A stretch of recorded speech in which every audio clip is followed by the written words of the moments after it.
Boa noite, seja bem-vindo à casa do nosso Deus, onde nos reunimos nessa noite para adorá-lo mais uma vez. Você, nosso amigo internauta, é muito bem-vindo também.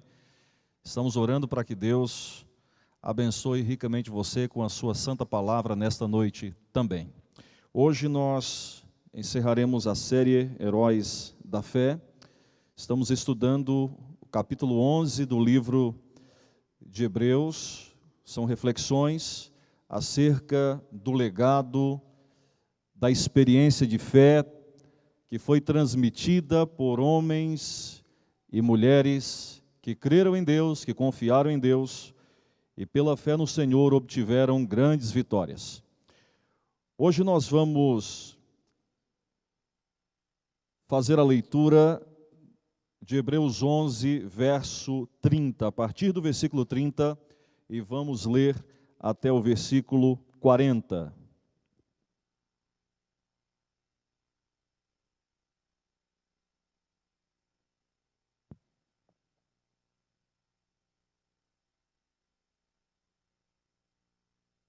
Abra sua Bíblia, portanto, Hebreus 11, a partir do verso 30.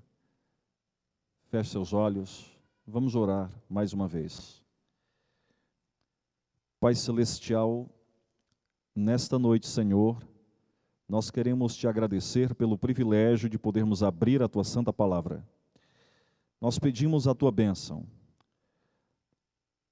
para que através dos exemplos que tua palavra nos apresenta, nós tenhamos a bênção de imitar essas pessoas, de viver pela fé, e podermos assim também receber as bênçãos e as vitórias que o Senhor já conquistou para todos nós. Ajuda-nos, abençoa-nos, guia-nos, te pedimos por Jesus. Amém. Pela fé, ruíram as muralhas de Jericó, depois de rodeadas por 7 dias. Pela fé, Raabe, a meretriz, não foi destruída com os desobedientes, porque acolheu com paz aos espias. E que mais direi? Certamente me faltará o tempo necessário para referir o que há a respeito de Gideão, de Baraque, de Sansão, de Jefté, de Davi, de Samuel e dos profetas, os quais por meio da fé subjugaram reinos, praticaram a justiça, obtiveram promessas, fecharam a boca de leões, extinguiram a violência do fogo, escaparam ao fio da espada, da fraqueza tiraram força. Fizeram-se poderosos em guerra, puseram em fuga exércitos de estrangeiros, mulheres receberam pela ressurreição seus mortos, alguns foram torturados, não aceitando o seu resgate para obterem superior ressurreição. Outros, por sua vez, passaram pela prova de escárnios e açoites, sim, até de algemas e prisões. Foram apedrejados, provados, cerrados pelo meio, mortos a fio da espada, andaram peregrinos vestidos de peles de ovelhas e de cabras, necessitados, afligidos, maltratados, homens dos quais o mundo não era digno, errantes pelos desertos, pelos montes, pelas covas, pelos antros da terra. Ora, todos estes que obtiveram bom testemunho por sua fé, não obtiveram, contudo, a concretização da promessa, por haver Deus provido coisa superior a nosso respeito, para que eles, sem nós, não fossem aperfeiçoados. Até o verso 29, o autor nos apresenta heróis que viveram antes da conquista da terra prometida. E agora, pouco antes da conquista desta terra, de receber o presente de Deus, a bênção de Deus, o autor nos apresenta acontecimentos referentes ou que antecederam a bênção da conquista da terra prometida, e ele começa citando os muros ou as muralhas de Jericó. Pela fé, as muralhas ruíram. Na realidade, irmãos, foi uma demonstração de fé da parte de Josué e de todo o povo de Deus. O primeiro que nos apresenta o autor a partir do verso 30, então, é o momento em que as muralhas ruíram, porque pela fé o povo de Deus agiu. Jericó era uma cidade grande e muito fortificada. Alguns arqueólogos afirmam que Jericó era cercada por 2 muralhas e elas tinham cerca de 9 metros de altura. E não eram muralhas tão finas, com 1 tijolo, 2 tijolos, eram pedras.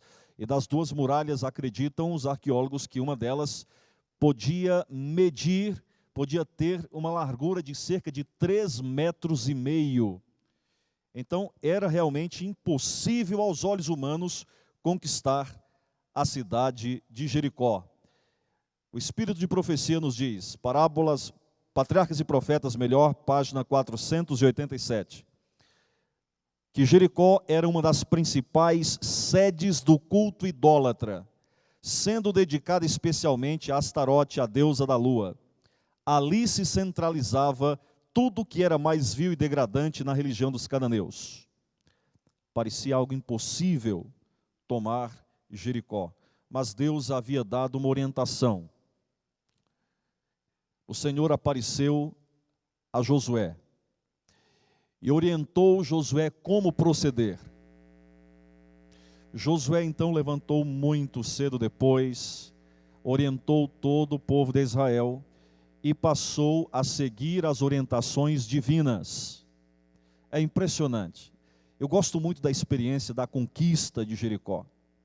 Gosto de meditar nesse assunto, porque ali há um homem que está liderando o povo, mas ele não confia em si, ele não confia nas estratégias, ele confia em Deus. Um líder colocado por Deus, confia em Deus e segue as orientações de Deus. Qual era a estratégia? Rodear a cidade quantas vezes no total?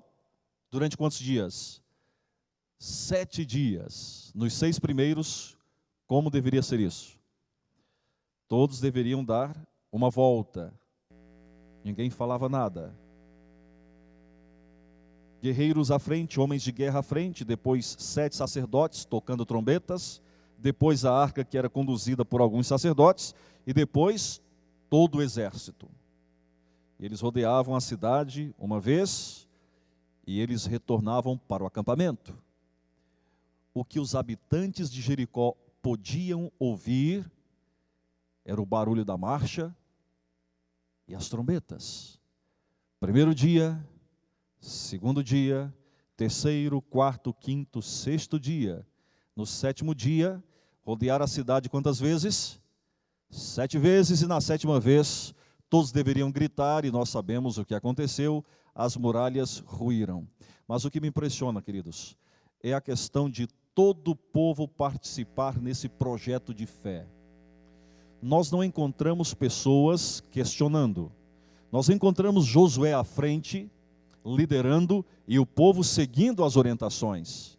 Nós precisamos entender que a nossa unidade, ela é mais importante do que as nossas estratégias. Imagine se temos lindas estratégias, mas estamos divididos. As estratégias não vão valer nada. Mas eles tinham unidade, eles tinham estratégia, que para aquele momento não queria dizer absolutamente nada, porque você não vai nunca me convencer de que com gritos alguém pode vencer uma guerra, um exército pode vencer uma guerra. Simplesmente eles estavam seguindo as estratégias, ou a estratégia de Deus. Porque Deus não precisa de estratégia, Ele é absoluto, nós precisamos. Deus simplesmente estava dizendo para eles: confiem em mim, sigam o que eu estou dizendo, e eu vou dar a vitória a vocês. Aliás, no capítulo 6 de Josué, no verso 2, o Senhor diz: eu entreguei nas tuas mãos o rei de Jericó, seu povo, seus valentes. Toda vitória para um filho de Deus é um presente de Deus. Nós não conquistamos vitórias, nós recebemos as vitórias como um presente de Deus, quando nós seguimos as suas estratégias, quando nós seguimos a sua vontade. Impressionante, queridos, foi a vitória. As muralhas ruíram, um projeto de fé. Eles seguiram pela fé. Josué, os sacerdotes, os guerreiros, todos unidos sob uma mesma orientação, uma mesma ordem. A tomada de Jericó, portanto, foi o resultado de um ato de fé. Foi levado a cabo por homens que pensavam não no que eles mesmos podiam fazer, mas no que Deus podia fazer por eles. Puseram mãos à obra, não pelo próprio poder, mas no poder de Deus. Estavam preparados para crer que Deus podia torná-los capazes de realizar o impossível, que Deus podia fazer com que a fraqueza evidente fosse capaz de uma tarefa incrível. Quando estava estudando sobre esse assunto, lembrei, certa vez, de uma experiência, se atribui essa experiência à Madre Teresa de Calcutá. Quando ainda bem jovem, iniciando o seu trabalho como missionária, ela buscou a sua líder e disse que gostaria muito de abrir um orfanato, ela queria cuidar de crianças. Quanto você tem para construir o orfanato? Quanto você tem? 3 centavos. Era tudo que ela tinha. 3 centavos. E a sua líder perguntou, mas o que alguém pode fazer com 3 centavos? E ela respondeu, nada, com 3 centavos nada, mas com Deus e 3 centavos eu posso fazer tudo. Quem tem Deus tem tudo. Quem não tem Deus, não tem nada. Com 3 centavos eu não posso fazer nada, mas com Deus e 3 centavos eu posso fazer tudo. E a sua vida testificou do quanto se pode fazer quando alguém se entrega para fazer a vontade de Deus. E lembrei, irmãos, de 2 salmos. O Salmo 60, verso 12, nos diz, em Deus faremos proezas. E o que são proezas? O que são proezas?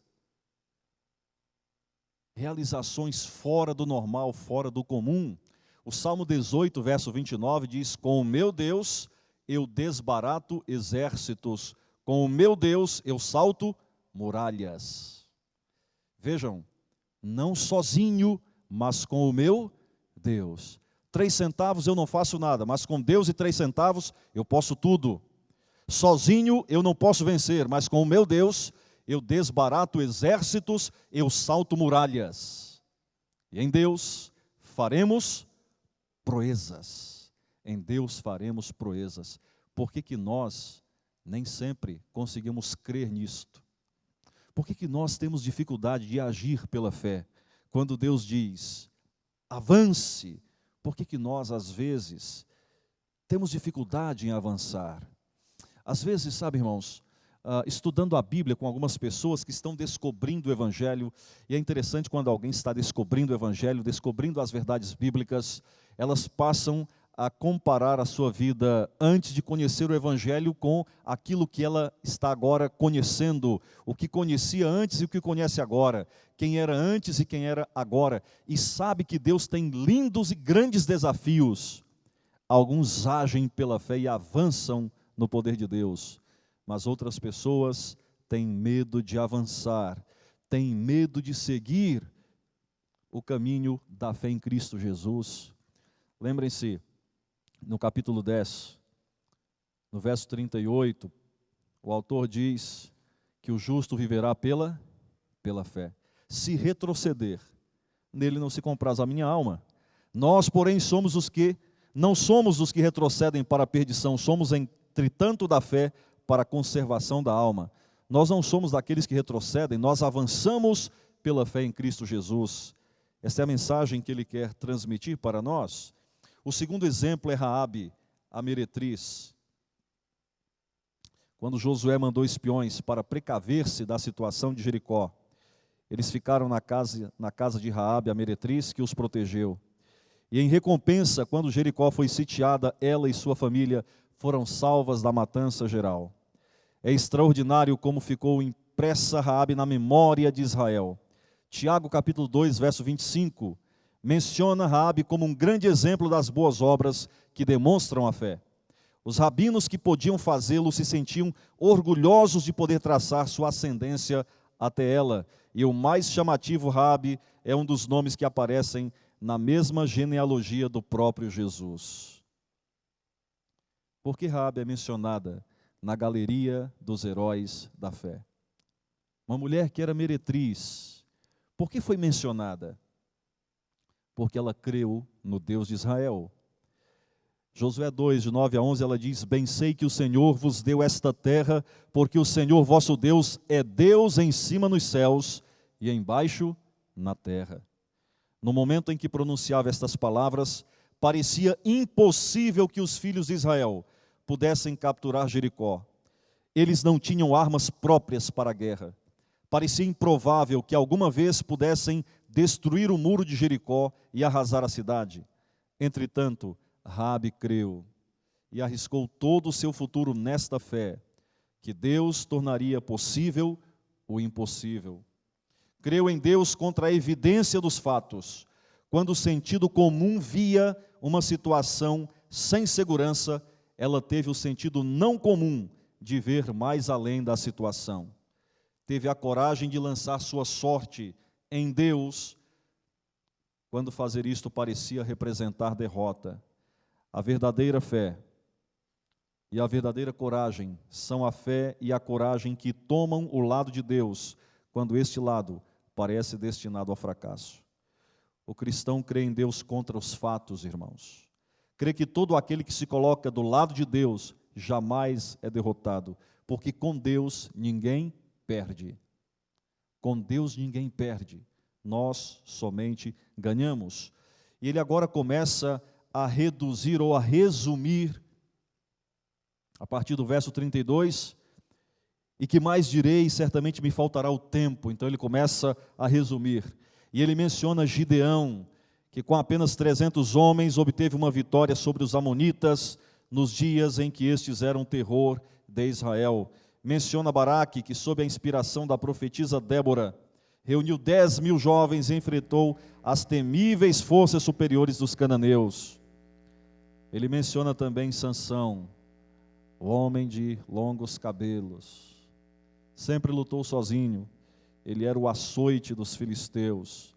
Menciona Jefté, que era um filho ilegítimo, que foi colocado à parte do povo de Israel, mas quando houve uma necessidade, o povo foi em busca dele para liderá-lo, e Jefté conquistou uma vitória para seu povo. Menciona também Davi, um jovem pastor, que a despeito de sua aparência, se tornou o maior dos reis de Israel. Menciona Samuel, nascido quando sua mãe já era de idade amadurecida, e que sempre teve que agir sozinho como o único homem forte e fiel de Deus em meio de um povo facilmente atemorizado, descontente e rebelde. Os profetas, que um após outro deram testemunho fiel e solitário de Deus. Toda esta lista, irmãos, abrange homens que enfrentaram incríveis provas por Deus, homens que nunca creram que Deus estivesse do lado dos grandes batalhões, homens dispostos a assumir riscos tremendos e terríveis por Deus, homens que de bom ânimo, valorosa e confiantemente, aceitaram tarefas encomendadas por Deus, que em termos humanos eram impossíveis. Homens que nunca tiveram medo de estar sozinhos e de enfrentar as hordas hostis, aparentemente invencíveis. Homens que escolheram estar, antes de tudo, na minoria de Deus, do que na maioria dos homens desta terra. E o que eles fizeram? O que nos diz a Bíblia? Subjugaram reinos, praticaram a justiça, obtiveram promessas, fecharam a boca de leões, uma referência a Daniel na cova dos leões, extinguiram a violência do fogo, uma referência a Ananias, Misael e Azarias, escaparam ao fio da espada. Moisés escapou de Faraó, Eliseu e Elias escaparam dos reis de Israel. Da fraqueza tiraram força. Lembram de Josafá no segundo livro de Crônicas, capítulo 20, verso 12: Senhor, nós não temos forças, não sabemos o que fazer, mas os nossos olhos estão postos em Ti. Da fraqueza tiraram forças. Fizeram-se poderosos em guerra, puseram em fuga exércitos de estrangeiros. Mulheres receberam pela ressurreição seus mortos. Elias ressuscitou a filha, ou o filho da viúva de Sarepta, e Eliseu, o filho da mulher de Sunem, a sunamita. Agora, irmãos, algo que a gente precisa parar e pensar, que pela fé, nem sempre as coisas acontecem como nós gostaríamos que elas fossem. Sabe por quê? Até aqui, só vitórias, ressurreição, exércitos fugindo, vitórias. Da fraqueza tiraram forças. Isso aqui é muito bonito, é maravilhoso. Mas o que é mais impressionante na vida daqueles que viveram pela fé é o fato de que alguns, muitos, não obtiveram a vitória que gostariam de obter, tiveram que pagar com a própria vida por causa de sua fé, mas não negaram a sua fé em Cristo Jesus, ou a sua fé no Deus de Israel. Alguns foram torturados, não aceitando o seu resgate para obterem superior ressurreição. Outros, por sua vez, passaram pela prova de escárnios e açoites, sim, até de algemas e prisões. Foram apedrejados, provados, cerrados pelo meio. A tradição afirma que Isaías, o profeta Isaías, foi cerrado com uma serra de madeira, sem reclamar, continuava profetizando, pregando a palavra de Deus. Não só no Antigo Testamento, no Novo Testamento também. Paulo decapitado, Pedro crucificado de cabeça para baixo, Estevão apedrejado. No Antigo Testamento, no Novo Testamento, na Idade Média e hoje em dia, algumas pessoas foram e são perseguidas por causa de sua fé no Deus vivo, no Deus verdadeiro.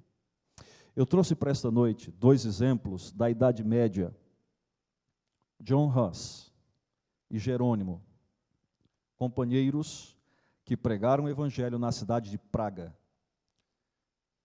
John Huss aceitou a mensagem apresentada por John Wycliffe e começou agora uma reforma na igreja daqueles dias, pregando o evangelho, reerguendo a fé em Cristo, as doutrinas bíblicas, e ele não foi aceito, e a igreja dos seus dias não aceitou, rejeitou, e fez com que ele fosse para a prisão. Muitas vezes insistiram com Huss para que ele se retratasse, para que ele abandonasse esses novos, entre aspas, ensinamentos, e aceitasse aquilo que a igreja ensinava. No livro Grande Conflito, há uma citação de sua resposta aos homens que tentaram dissuadi-lo de sua fé em Cristo. Com que cara, disse ele, contemplaria eu os céus? Como olharia para as multidões de homens a quem preguei o Evangelho puro? Como? Não se retratou e morreu com a sua fé em Jesus Cristo, Senhor. Nós falamos sempre de vitórias, pessoas que obtêm grandes vitórias pela fé em Jesus Cristo. John Huss foi morto. Muitos foram mortos, torturados, apedrejados, algemados, aprisionados. Mas o amigo de John Huss, Jerônimo, ele sustentou o Evangelho, pregou o Evangelho, e em algum momento em que foi confrontado com a sua crença, as suas convicções, ele não conseguiu se manter firme.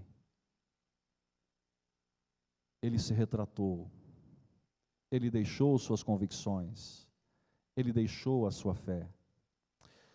Foi levado novamente para a prisão, e ao chegar na prisão, ele começou a refletir sobre a sua atitude, e se envergonhou de ter se retratado, de ter negado suas convicções, sua fé.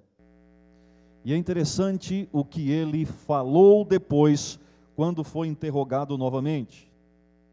Ele disse, quando foi perguntado se ele se retratava, ele disse: não, estou pronto para morrer.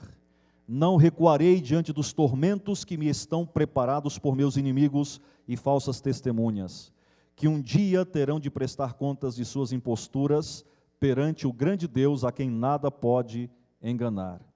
E prosseguiu: de todos os pecados que tenho cometido desde minha juventude, nenhum pesa tão gravemente em meu espírito e me causa tão pungente remorso como aquele que cometi neste fatídico lugar, quando aprovei a iníqua sentença dada contra Wycliffe e contra o santo mártir John Huss, meu mestre e amigo. Sim, confesso de todo o coração e declaro com horror que desgraçadamente fraquejei quando, por medo da morte, condenei suas doutrinas. Portanto, suplico a Deus Todo-Poderoso, se digne perdoar meus pecados, e em particular este, o mais hediondo de todos.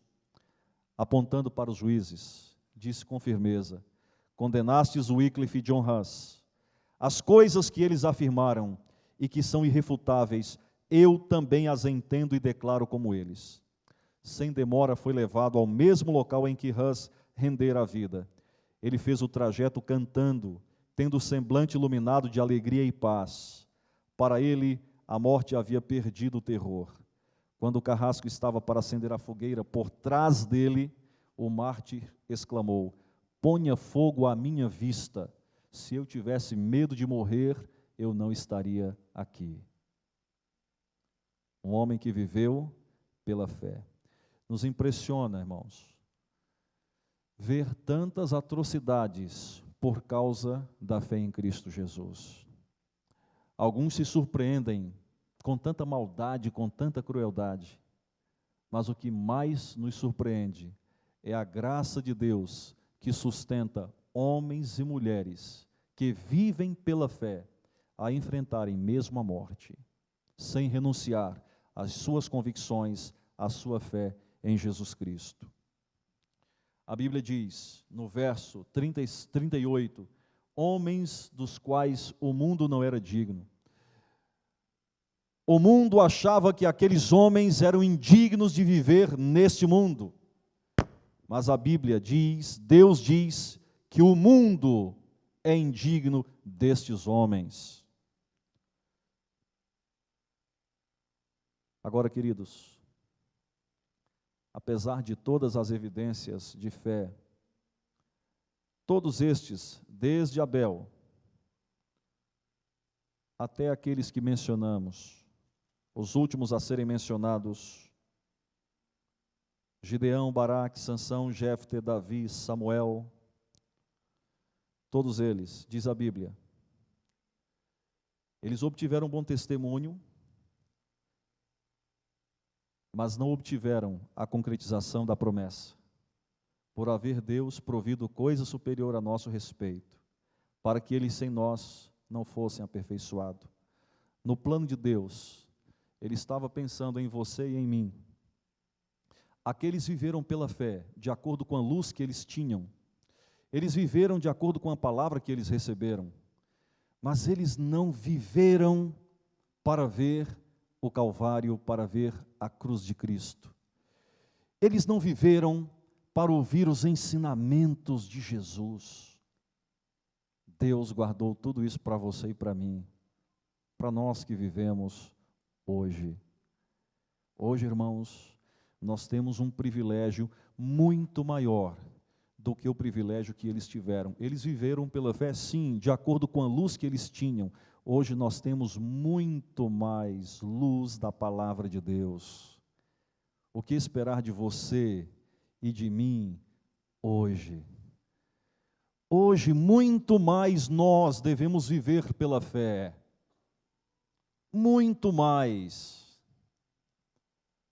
Este mesmo Deus que fez maravilhas no passado, é o mesmo Deus que faz maravilhas hoje.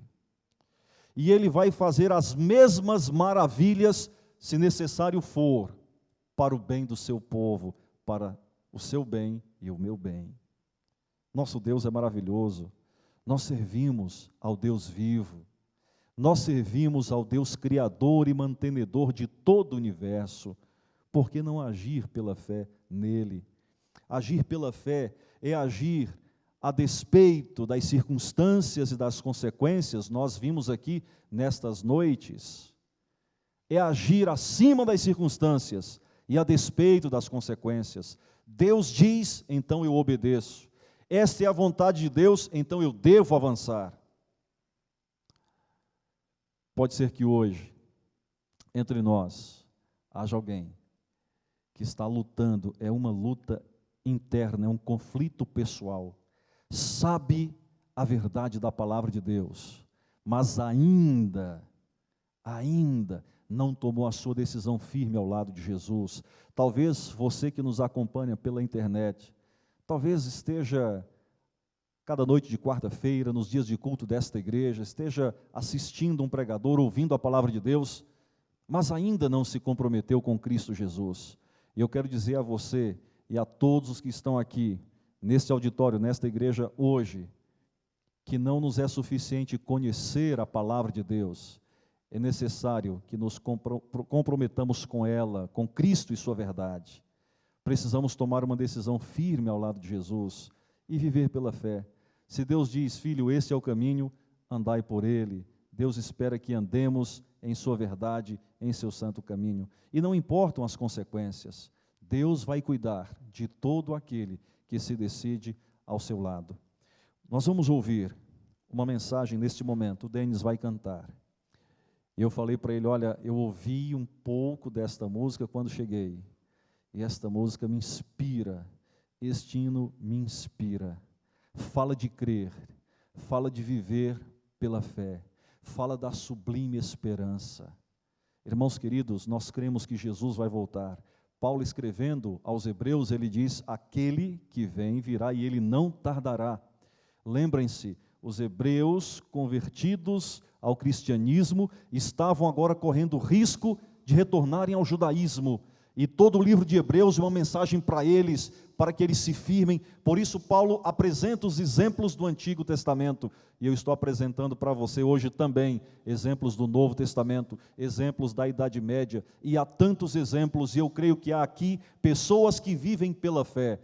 Quem aqui ainda não sofreu alguma dificuldade, quem sabe em casa, por uma incompreensão da família, ou no trabalho, ou na escola? Você já viveu isso? Eu sei o que é viver 4 anos numa casa onde as pessoas não temem a Deus. Eu sei o que é enfrentar dificuldades na escola por causa da fé em Cristo. Eu sei o que é dificuldade no trabalho por causa da fé em Cristo. E eu sei que tantos outros têm experimentado isto hoje em dia. São homens e mulheres heróis da fé. Alguns anônimos. A palavra, seu nome não aparece nas Escrituras Sagradas, mas tenha certeza, está registrado no livro do céu. Nós vamos ouvir esta mensagem e eu quero convidá-lo nesta noite a renovar a sua decisão por Cristo, a dizer, Senhor, eu quero viver pela fé todos os dias da minha vida. E se você ainda não tomou a sua decisão, abra o seu coração nesta noite e receba a Cristo como seu Senhor e Salvador e viva pela fé em seu santo nome.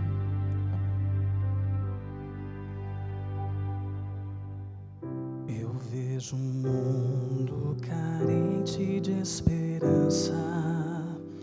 Eu vejo a vida perdendo seu valor, num mundo em que a maldade e o terror promovem guerras e mortes. Não é possível viver sem esperança, sem a certeza do amanhã. Mas sei que à frente dessa guerra existe um rei, e ele já venceu na cruz. Eu sei que em breve verei meu Salvador vindo nas nuvens me encontrar. E a esperança que um dia eu sonhei vai estar sorrindo para mim. Eu creio em Deus, meu Senhor e Rei.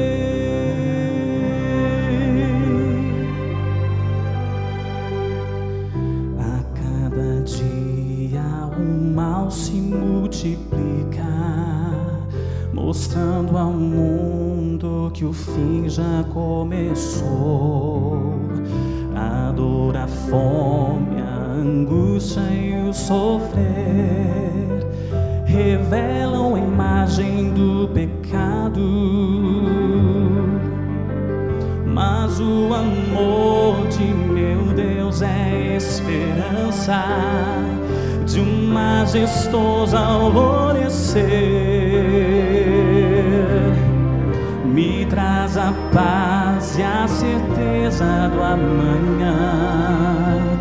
Um novo sol irá nascer. Eu sei que em breve verei meu Salvador vindo nas nuvens me encontrar. E a esperança que um dia eu sonhei vai estar sorrindo para mim.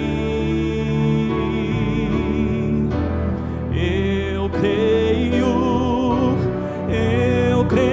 em Deus, meu Senhor e Rei.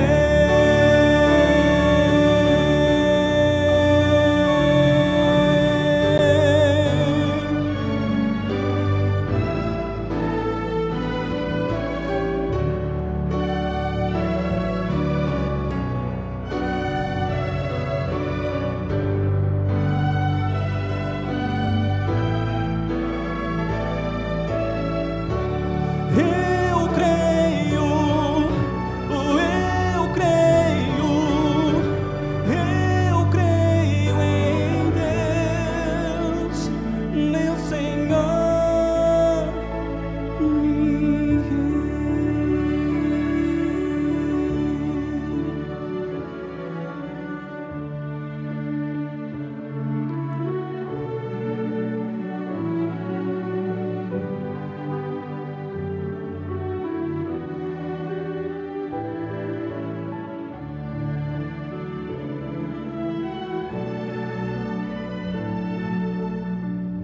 vou encontrar meu Senhor e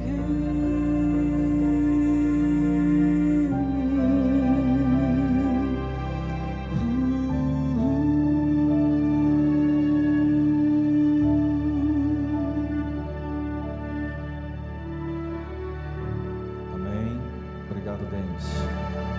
Aqui está, irmãos, a sublime esperança para todo aquele que vive pela fé em Cristo Jesus. A Bíblia afirma que Jesus vai voltar, os sinais estão se cumprindo, estão anunciando a sua vinda, e Ele vem buscar todo aquele que vive pela fé. Eu quero fazer uma oração antes de nós irmos para os grupos de oração. Eu sei que há entre nós pessoas que estão tendo esta luta interna, esta luta pessoal. Elas creem, você crê na palavra, mas quem sabe alguma dificuldade quem sabe para tomar a sua decisão por Cristo. Eu quero desafiar você, porque a Bíblia te faz esse desafio, a viver pela fé em Cristo Jesus. Deus tem coisas lindas para você e para mim, para todo aquele que vive pela fé. Eu quero orar. Alguém gostaria de participar dessa oração?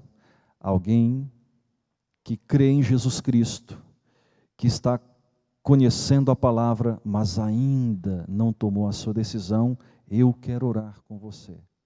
Talvez possamos nos dividir em grupos, mas eu quero orar com essas pessoas que querem tomar uma decisão ao lado de Jesus, mas quem sabe estão enfrentando algum desafio, alguma dificuldade. Quero conversar com você e eu quero orar com você. Vamos orar juntos? Quem gostaria de participar nesse momento dessa oração? Você que está estudando a Bíblia, que quer tomar a sua decisão por Cristo, venha, vamos nos reunir para o momento de oração, enquanto o nosso coordenador vai nos orientar quanto aos grupos. Você que quer tomar a sua decisão por Jesus, está tendo suas lutas, queremos orar por você aqui.